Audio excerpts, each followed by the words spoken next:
igsuon, kada usa nato nagigiisip nato nga bililhon. Bisag kinsa pa, bisag unsa pa itong estado sa kinabuhi, naay mga butang nga giisip natong bililhon sa atong kinabuhi, di ba? Kana bang giisip nato nga importante? Sa karaan gitawag man nato og gimanggad.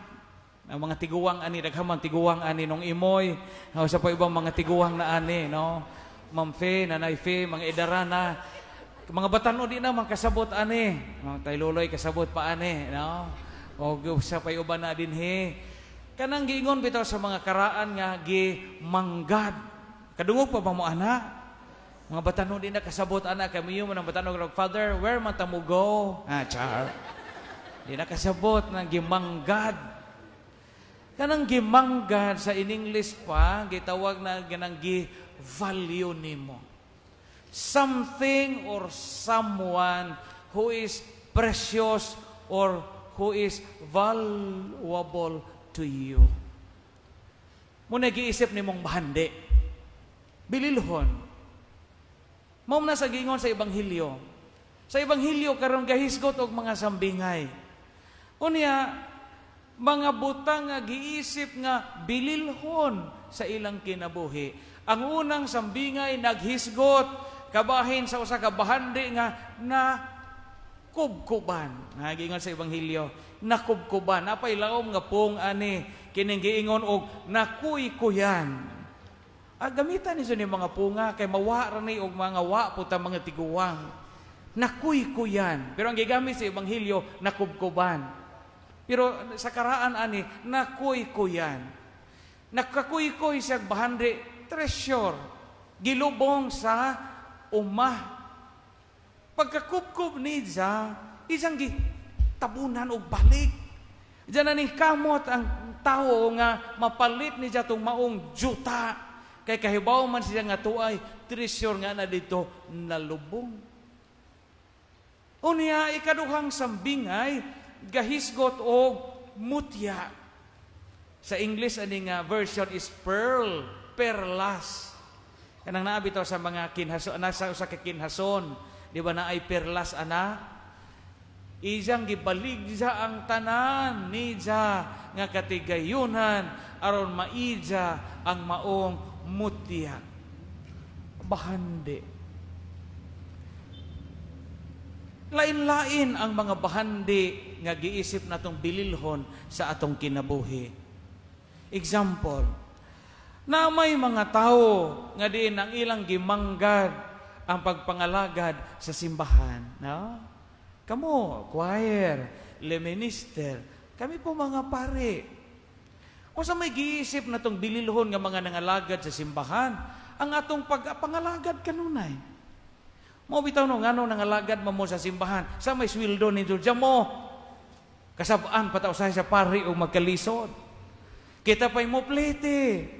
Mga gasto tag seminar, sos kita pa'y mo plete. Mukuot sa atong bulsa. Usahay kita pa'y mo shoulder sa atong kaon. Pero mo unsa may atong istorya, mo iyon ta usahay sagdilaman sa Ginoo man ni.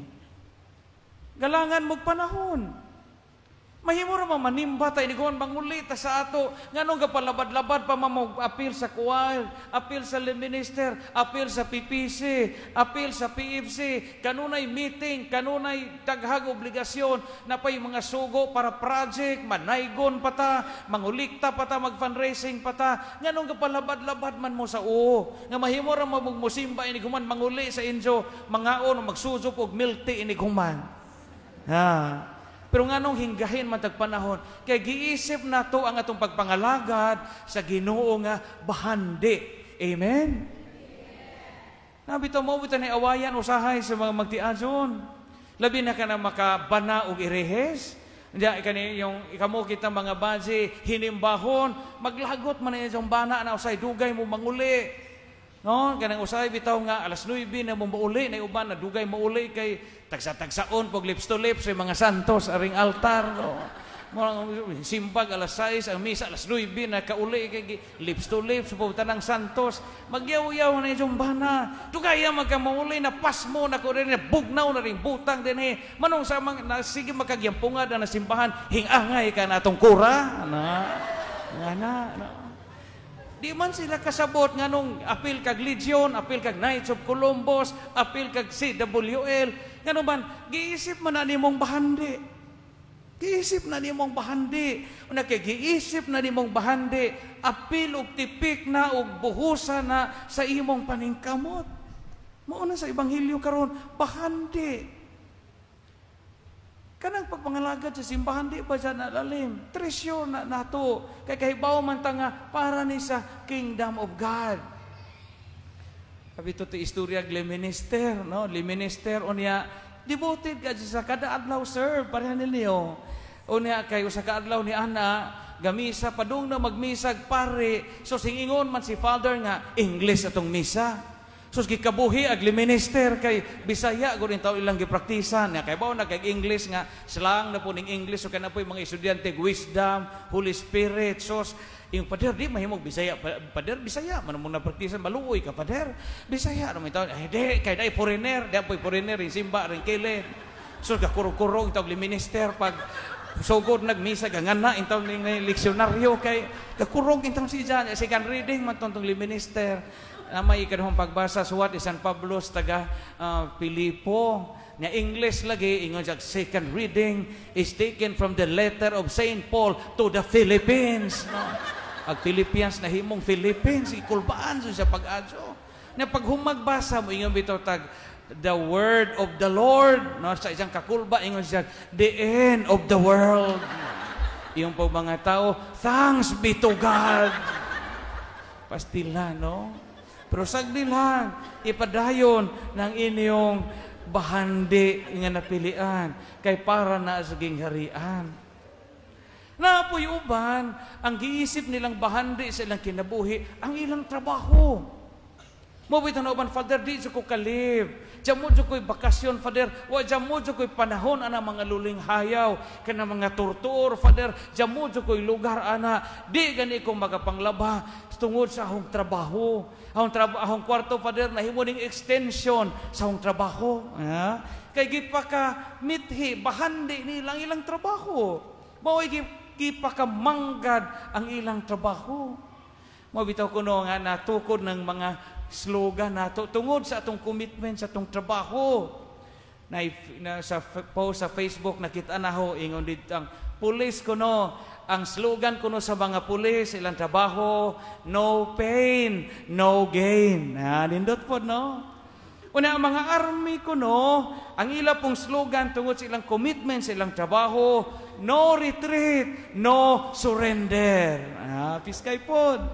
Ang mga pulis, naapod sila slogan sa ilang dedication, sa ilang trabaho. Ang pulis kuno, ingon din, ang Marines, mga Marines, no gods, no glory. Ang mga security guard, wa po paalkansi. Ingon ang mga security guard, no ID, no entry. Ang barangay tanod, wa po paalkansi. Ingon pag barangay tanod, why kape, why duty. So commitment sa atong trabaho. Naagi something nga giisip nato nga bililhon. Ang uban, ang ilang bahandi, ang beauty. Di man po nasa. Kay imo man ang bahandi. Mabitan ng ubang mga tao, mahadlok, matiguang. Musugod na kaputi ang buhok, tunawon o bali. Kay beauty, nindot mo na. Kaya ang beauty, hinatag mo na sa Ginoo. Is kaya naman yung kamot putang dita matiguang. Musugod na kasapsap ang siko, bairo na po bali. Bairon ang siko. O musugod na kataktak ang pilok, sos mo palit og pilok. Ang ilong umusugod nagkalapad, butangan na pog laing ilong, injeksyonan, murag-murag bay o putsukan o tambabuan o sahain. Masubraan, no? Bahandi na nato. Diya ba ito yung istorya, kaya nung giwalin na sa kadre, no, pagpista.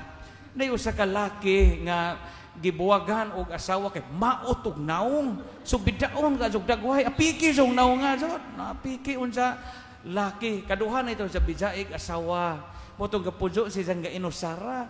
Pag inusara ni jang pujo, lonely isang kinabuhi. Kisa po po'y malipag ikaw sa kapujo. Magluto isang igo ranisa, maghinlo siya, matug mo mata. Siya rausa. Sa kaaraw ng hinlo siya isang katri, kay isang katri, bansing ko katuig na pong mahinlo No, gitug ka ng mga lawa-lawa, o gitug ka nagmonggos. No, isang katri. Sus pagpanghinlo siya sa katri sa uhan, sa headboard.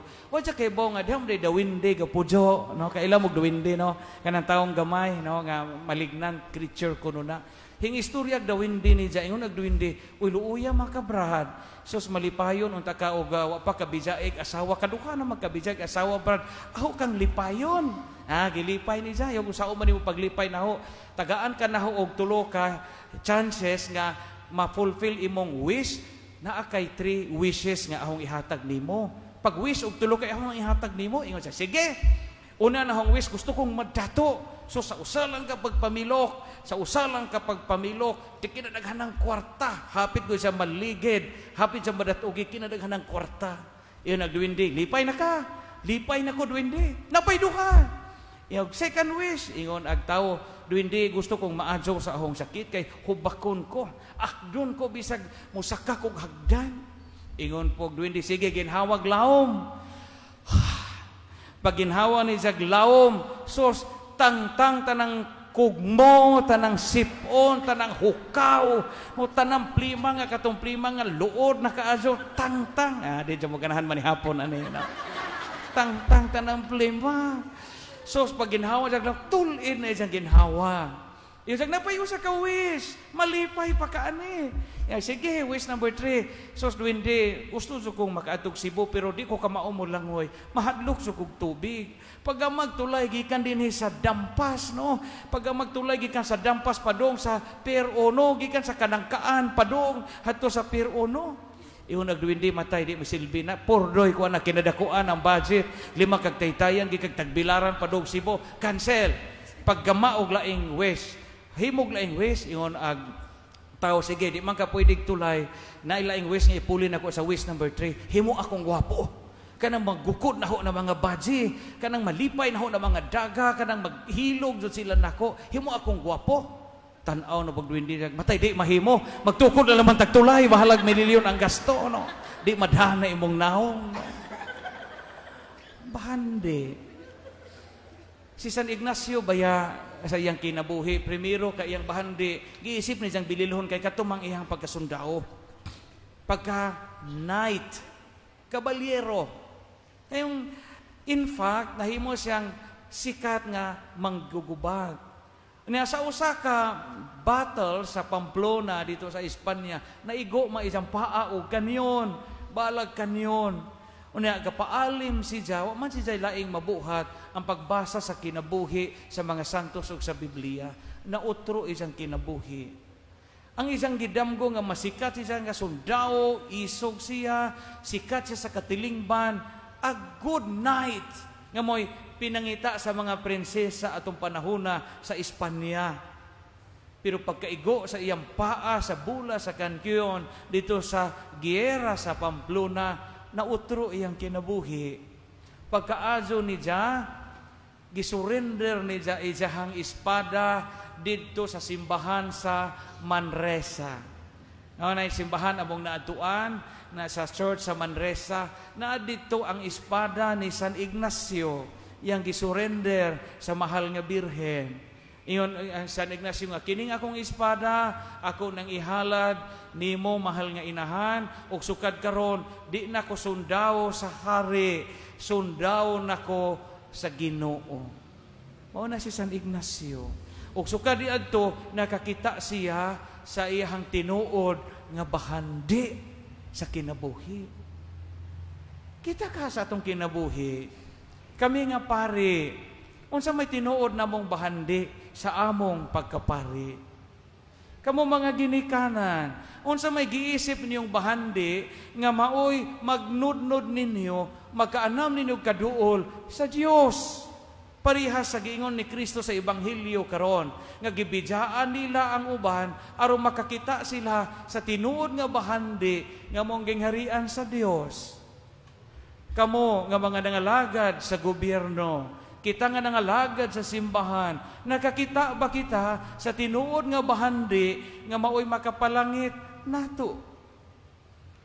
Kung makita nato ang tinuod nga bahandi nining kinabuhia, maunay giingon og nakatilaw na taggamay sa gingharian sa Dios. Pangitaa ang tinuod nga bahandi og ang tanan ikahatag nimo matud pa sa awit. Seek ye first the kingdom of God, and everything will be given unto you. Viva Senior San Ignacio!